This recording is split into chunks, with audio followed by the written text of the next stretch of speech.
Le 23 mars 2020, Olivier Véran annonçait que le Covid-19 serait systématiquement reconnu comme maladie professionnelle pour les soignants et que c'était là la moindre des choses. De son côté, Édouard Philippe, de passage sur TF1, affirmait également qu'il n'y aurait aucun débat là-dessus. L'Académie de médecine, quant à elle, s'est dite favorable à ce que cette reconnaissance puisse bénéficier également à ceux qui travaillent pour le fonctionnement indispensable du pays, comme dans les secteurs de l'alimentation, des transports en commun ou de la sécurité. Mais qu'implique exactement une reconnaissance en maladie professionnelle et pourquoi ne pourrait-on pas parler aussi d'accidents du travail comme pour les accidents d'exposition au sang? Bonjour à tous et bienvenue sur Prévenstuff, un épisode spécial coécrit avec le professeur Sophie Fantoni-Quinton et le docteur Hélène Béringuet.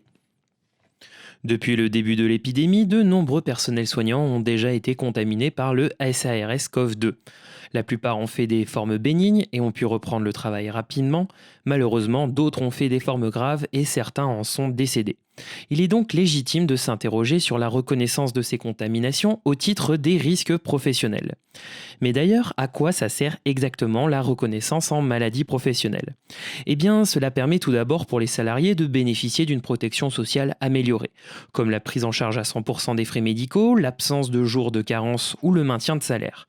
Et, selon l'intensité d'éventuelles séquelles, le versement d'indemnités, soit sous forme de capital ou de rente, qui peut en cas de décès être réattribué aux ayants droit. Les frais médicaux engagés sont à la charge de l'employeur, soit directement, soit via la branche AT-MP de la sécurité sociale.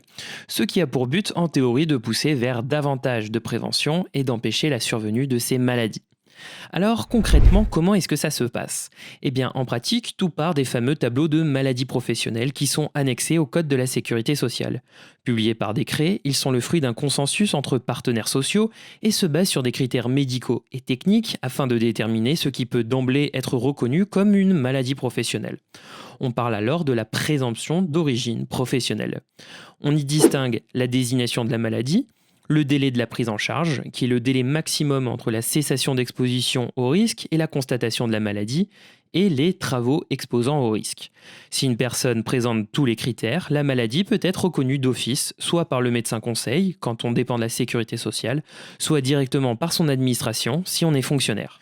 Alors, revenons-en au Covid, car à ce jour, il n'y a pas de tableau de maladie professionnelle pour le Covid-19. Et lorsqu'il manque un critère ou qu'il n'y a pas de tableau, la présomption d'origine n'existe plus et un lien direct et essentiel entre l'activité professionnelle et la maladie doit être établi par le salarié.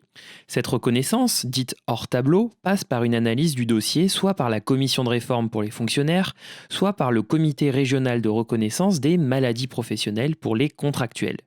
D'ailleurs, pour qu'un dossier soit examiné en C2RMP, il faut pouvoir prétendre à au moins 25% d'incapacité permanente.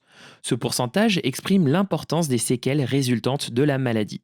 C'est sans doute ce taux de 25% qui, pour le Covid, pourra être éventuellement remis en question.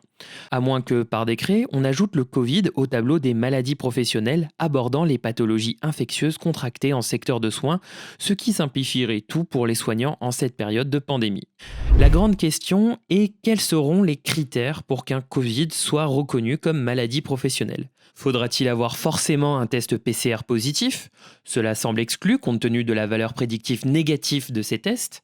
Une sérologie positive? Peut-être, mais il existe encore des inconnus sur l'acquisition d'une immunité systématique après une infection. Enfin, quels critères seront reconnus pour caractériser l'exposition? Est-ce que seuls certains types de services hospitaliers seront considérés comme suffisamment exposants? Le tableau sera-t-il éventuellement ouvert hors du monde médical, comme le préconise l'Académie de médecine? Et finalement, quels délais seront reconnus valides? À côté de ces interrogations, la déclaration d'accident du travail qui ouvre au même droit pourrait être tout aussi recevable en cas de contact documenté avec un patient Covid-19 et l'apparition des symptômes dans un délai compatible. En effet, un accident du travail pour être reconnu nécessite un événement précis survenant sur le lieu du travail et entraînant une lésion, comme les accidents d'exposition au sang. Cependant, l'impossibilité d'identifier le moment précis de la contamination pourrait être une limite très importante pour une reconnaissance en accident du travail. En pratique, compte tenu des annonces gouvernementales, il est tout à fait possible de déclarer en maladie professionnelle dès à présent une infection Covid contractée chez des soignants exposés dans des services à risque. Toutefois, dans l'hypothèse d'un futur tableau un peu trop restrictif ou d'un autre système particulier, il paraît aussi important de conseiller aux professionnels infectés de garder des traces de leur exposition, comme des plannings au moment de l'épidémie, des moyens de protection à leur disposition, des comptes rendus médicaux, etc., au cas où il faille apporter la preuve de l'exposition. Et voilà, ce nouvel épisode est terminé. Dites-moi dans les commentaires ce que vous en avez pensé. Un immense merci au professeur Sophie Fantoni et au docteur Hélène Béringuet pour leur aide dans l'écriture de cette vidéo. Et une fois n'est pas coutume, un grand merci à l'Antep pour son soutien à cette chaîne. Si vous aimez, vous pouvez partager la vidéo et ou vous abonner. C'est gratuit et ça vous permettra d'être au courant des prochaines vidéos. À très bientôt!